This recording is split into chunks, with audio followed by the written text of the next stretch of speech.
नमस्ते श्रोतागण। कहानी चैनल में आपका स्वागत है। आइए सुनते हैं मृदुला सिन्हा जी की कहानी स्पर्श की तासीर। ऐसा नहीं कि राजकुमारी जी के जीवन में बीमारी का वह पहला कदम था। 70 के वयस पर कदम रखती अब तक अहर्निश स्वजन परिजन की सेवा करती रही हैं। पराये शरीरों को स्पर्श करती या आत्मारूपी गेहूं में घर बनाए बैठी बीमारियों को निकाल बाहर करवाने में डॉक्टरों, नर्सों और अन्य सेवकों की सेवा लेती राजकुमारी जी का अपना शरीर भी बीमार होता जा रहा है। न वह डॉक्टर है न नर्स, पर मरीजों को डॉक्टर तक और डॉक्टर के सुझावों को मरीजों तक पहुंचाते हुए उन्हें सैकड़ों बीमारियों के नाम कंठाग्र हो गए हैं। गांव से आते बेवश बीमारों की पहली श्रोता वही होती हैं। बड़े सब्र से उन्हें सुनती, ढांढस बंधाती और फोन उठाकर डॉक्टर से कहती, मैं एक मरीज भेज रही हूँ, कृपया इनकी जांच पड़ताल अच्छी तरह कर दे। इन्हें मेरे घर का ही सदस्य समझे। उस डॉक्टर के पास राजकुमारी जी द्वारा अनुशंसित कोई पहला मरीज तो होता नहीं था। उस डॉक्टर को भी पता नहीं कितनी बार राजकुमारी जी ने फोन पर कहा होगा, इन्हें मेरा अपना ही समझे। और ऐसा ही कहा होगा अन्य विभागों के 50 डॉक्टरों को। इतना ही नहीं, अपनी जिंदगी में सैकड़ों मरीजों को लेकर स्वयं अस्पताल जाती रही हैं। डॉक्टर के इलाज और राजकुमारी जी के स्नेहिल शब्दों के स्पर्श से बीमार ठीक हो जाता। उन्हें दिल से धन्यवाद और उनके बाल बच्चों के लिए दुआएं देता हुआ अपने घर को वापस जाता रहा है। इसीलिए जब कभी उनके मित्र या संबंधी राजकुमारी जी के पास बातें करने के लिए होते थे, उनके पास होता था मरीज और उसकी बीमारी से लड़ने में मदद करने वाले डॉक्टरों के किस्से कहानी व संस्मरण के खजाने। छोटी मोटी बीमारियां कब उनके अपने शरीर में आईं, फिर बोरिया बिस्तर बांधकर निकल गईं, उन्हें एहसास भी नहीं हुआ। कुछ ने तो अस्थायी निवास बना लिया है। राजकुमारी जी क्या करें? उन्होंने भी उन्हें अपनी जीवन संगिनी बना रखा है, पर इस बार बीमारी का रुतबा ही कुछ और था। उस दिन जब उन्हें फोन लगाया, राजकुमारी जी की आवाज धीमी थी। कमजोर आवाज को सुनकर मैंने पूछा, क्या हुआ? पहले से भी पतली आवाज, मैं तो बीमार हूं, 2 महीने हो गए। अरे, मुझे पता भी ना चला। मन ही मन बुदबुदाती, अपने पर झल्लाती मैंने फोन रख दिया। भला फोन पर क्या पूछती? फोन भी मैंने किसी बीमार के इलाज के लिए ही किया था। बिहार से आए उस बीमार ने कहा था, आप राजकुमारी जी को फोन कर दें, मेरे पिताजी के इलाज में उन्होंने बड़ी मदद की थी। तभी मैंने रिसीवर उठा लिया था। बड़ी बेदिल है यह दिल्ली, इसकी उलझने, व्यस्तता, हर आदमी भागता नजर आता है। अपने भी बेगाने बन जाते हैं जब तक कोई आवश्यक कार्य ना हो। दूरभाष से भी दूरी मिटाने की कोशिश नहीं होती। दूरभाष रखते हुए मैंने उस बीमार से कहा, राजकुमारी जी स्वयं बीमार हैं, मैं अभी जाती हूँ उन्हें देखने। थोड़ी भी तबीयत ठीक लगी मैं तुम्हारे लिए बात करूंगी। वह बीमार भी राजकुमारी जी के लिए ईश्वर से प्रार्थना करने लगा। राजकुमारी जी के पास पहुंचकर देखा, उनकी हालत खराब थी। डॉक्टर बैठे हुए थे और 2-3 रिश्तेदार महिला भी। मैं एक और बैठ गई। डॉक्टरों के जाने के बाद उन्होंने पास बुलाया, पूछा, क्यों फोन किया था? किसी को मेडिकल इंस्टीट्यूट में दिखाना है क्या? क्या बीमारी है? आप कहें तो। गिरती उठती आवाज, मानो छत के टैंक में पानी कम हो और रुक रुक कर टेप से पानी निकल रहा हो। नहीं नहीं, कोई बीमार नहीं है, मैंने तो यूं ही। उन्हें भी पता था कि मैं उन्हें यूं ही फोन नहीं करती। अपने पर घेराए शर्मिंदगी से मैं स्वयं अस्वस्थ होने लगी। उनकी बीमारी के बारे में विस्तार से पूछताछ करना भी उचित नहीं समझा। मेरी ओर से इतनी ही सेवा क्या कम थी? क्या करती मैं उनकी बीमारी के बारे में जानकर? कोई डॉक्टर तो थी नहीं। बीमार से मिलने आने वाले उनके हितैषी बीमारी पूछ पूछ कर नाहक बीमार को तंग करते हैं। मैंने इतना ही पूछा, गोनू कहाँ है? आज ही स्कूल गई है। मेरी बीमारी में वह भी परेशान हो गई। 2 महीने रात रात भर जागती रही है। आज मैंने देखा वे इतना भी बोल नहीं पा रही थी। मैं उन्हें अपनी सेवा अर्पित करती बोली, आपको आराम की जरूरत है, मैं अभी जाती हूँ, फिर आती रहूंगी। उन्होंने फिर बोलने की कोशिश की, आज नंदिता आने वाली है। अच्छा किया उसे बुला लिया। आखिर बाल बच्चे होते किस दिन के लिए हैं? गोनू को भी राहत मिलेगी और आपको भी। सबसे ज्यादा तो नंदिता को। फोन पर आपकी हालत सुन सुनकर नाहक परेशान होती होगी। बेटी जो ठहरी, माँ की पीड़ा बेटी से सहन नहीं होती। डॉक्टर है ना, अमेरिका में भी मरीजों से घिरी रहती है। बहुत चाहते हैं उसे उसके मरीज। मैं उनका इशारा समझ गई थी।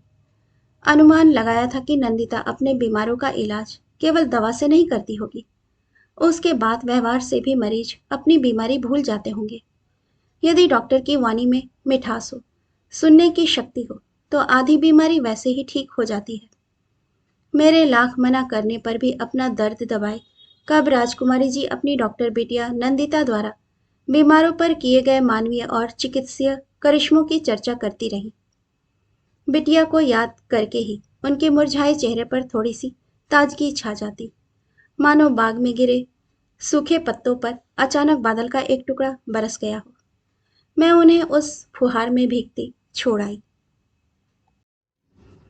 फिर वही दिन वही रातें बीतती गईं। अपनी व्यस्तता व दूरी को जबरन कम कर मैं राजकुमारी जी के घर दूसरे तीसरे दिन जाती। थोड़ी देर उनके पास बैठकर चली आती। उस दिन नंदिता सूप ले आई थी। माँ को पिलाने लगी। राजकुमारी जी ने कहा, तुम रहने दो, गोनू को पुकार, वह पिला देगी। तब तक तुम डॉक्टर चावला को फोन कर लो। उनकी डॉक्टर बिटिया का सधा हुआ हाथ अचानक थरथरा गया था। सूप गिर पड़ा राजकुमारी जी के ऊपर। मुझे भी आश्चर्य हुआ, इतने सधे डॉक्टर के हाथ से ऐसी भूल कैसे हो गई। नंदिता ने अपने हाथ से माँ के कपड़े पर गिरे सूप की सफाई की। दूसरा सूप लेकर गोनू को भेज दिया। राजकुमारी जी चिंता व्यक्त करने लगी। गोनू, दीदी को क्या हुआ है? इन दिनों ना जाने किस सोच में डूबी। एक दिन और ऐसा ही हुआ। नंदिता ने कहा, माँ मैं आपका स्पंज कर दूं? राजकुमारी जी मेरी ओर मुखातिब हो बोली, अब देखिए, मैं इतनी बड़ी डॉक्टर से स्पंज करवाऊं? डॉक्टर के प्रस्ताव को नकारती हुई, तू रहने दे, आया है ना, या फिर गोनू स्कूल से आकर। नंदिता ने उनकी पूरी बात कहाँ सुनी। उसकी अंगुलियों की पकड़ ढीली हो गई। थर्मामीटर नीचे गिर गया। बिना कुछ बोले नंदिता टूटे हुए शीशे के टुकड़े उठाने लगी। तू रहने देना, ये छोटे छोटे काम तुम्हारी अंगुलियों को शोभा नहीं देते। मैंने भी हाँ में हाँ मिलाई। हाँ बेटी, यह अमेरिका नहीं है। यहाँ क्या कमी है दाई नौकरों की? नंदिता मुस्कुराई। सार गर्भित मुस्कान थी उसकी। बोली, आंटी, अब आपका देश भी अमेरिकन पैटर्न पर ही चल पड़ा है, देखना, थोड़े दिनों में ही। मैंने भी हाल ही में मंथन किया, अपना ज्ञान उड़ेल दिया। हाँ बेटा, हम वहाँ की मशीनें, वहाँ की टेक्नोलॉजी भले ही आयात कर लें, वहाँ के मानवीय संबंध, अपने घनिष्ठ रिश्तों के प्रति टूटे संबंध भाव नहीं आयात कर सकते। अब देखो ना, यह भारतीय परंपरा के अनुकूल ही है ना कि तुम अपना काम धाम छोड़कर माँ की सेवा के लिए भारत आई हो। यहाँ पड़ी पड़ी तुम्हारी माँ तुम्हारी डॉक्टरी की सफलता बखानती नहीं, अघाती। माँ बेटी का यह रिश्ता दब धस गया है वहाँ की अट्टालिकाओं की नींव तले। वहां तो सारे पारिवारिक रिश्ते बिखर गए। तभी तो मानो नंदिता ने मेरे संभाषण की समीक्षा की हो। काश मैं उसी से उसकी समीक्षा की व्याख्या करवाऊं। डॉक्टर चावला आ गए थे। वे दोनों डॉक्टर आपस में चिकित्सीय सूत्रों को सुलझाने में लग गए। मैंने भी आज्ञा मांग ली। उस दिन जब मैंने गेट के अंदर प्रवेश किया, नंदिता और गोनू अपनी माँ को दोनों ओर से पकड़े लॉन में टहला रही थी। मुझे देखते ही गोनू ने कहा, आंटी, इधर ही आ जाइए। बेटियों ने माँ को भी कुर्सी पर बैठा दिया। मैं उनके नजदीक गई, राजकुमारी जी को नमस्कार किया। अरे, आज तो आप बिल्कुल ठीक लग रही हैं। कर दिया ना नंदिता ने आपका इलाज? बस आपकी बीमारी को भी इसी डॉक्टर का इंतजार था। मैं उनके पास की कुर्सी पर बैठती हुई बोली, आंटी, गोनू की शिकायत थी। मैंने ऐसा कहाँ कहा? तुमने तो खूब सेवा की है माँ की। बेटी हो तो ऐसी और डॉक्टर हो तो ऐसी। मैंने दोनों के सिर पर हाथ रख दिए। आंटी, नंदिता की शिकायत मुखरित हुई। राजकुमारी जी के पांव तले बैठी उनसे चिपकी दोनों बेटियां मानो दो बच्चों वाली नहीं, दो दो साल की हूं। सेवा तो दोनों ने की है, पर नंदिता डॉक्टर है ना, इसके डॉक्टरी ज्ञान पर मुझे पूरा भरोसा है, तभी तो। इतना कहकर नंदिता के चेहरे पर आंखें गड़ा दी, मानो माँ द्वारा अपनी प्रशंसा सुनकर नंदिता की गहराई प्रसन्नता भांप रही हूँ। पर वहां उभरे भाव देखकर एक क्षण के लिए सहम गई। तभी नंदिता फूट पड़ी, प्लीज, बस करो, बस। नंदिता अचानक चीख पड़ी, कानों पर दोनों हाथ रखे। हम सब चकित हो उसे देखने लगे। डॉक्टर संबोधन सुन सुनकर मैं थक चुकी हूँ। मेरा सास, मेरा पति, मेरा बच्चा, सब मुझे डॉक्टर की नज़र से देखते हैं। अपनी बीमारी में उन्हें भी मेरे स्पर्श से ही तसल्ली मिलती है। मेरी सेवा उनके लिए रामबाण होती है। पर मैं तो सिर्फ एक डॉक्टर की हैसियत से सेवा नहीं करती। माँ, मैं वहां बेचैन थी कि कोई मेरी सेवा को बहू की सेवा, पत्नी की सेवा, माँ की सेवा के रूप में तो स्वीकार करे। माँ, कम से कम तुम तो अपनी बेटी की सेवा स्वीकार कर लो, अमेरिका से आई एक डॉक्टर की नहीं। डॉक्टर डॉक्टर सुन सुनकर मैं नन्ही, एक नन्ही बिटिया के स्वर में फूट पड़ी और अपनी बिटिया नंदिता की हथेलियों के स्पर्श की तासीर से झंकृत हो उठा राजकुमारी जी का शरीर। लंबी बीमारी के बाद स्वस्थ हुई धमनियों में बहते नए खून की तासीर से गर्म हो उठा।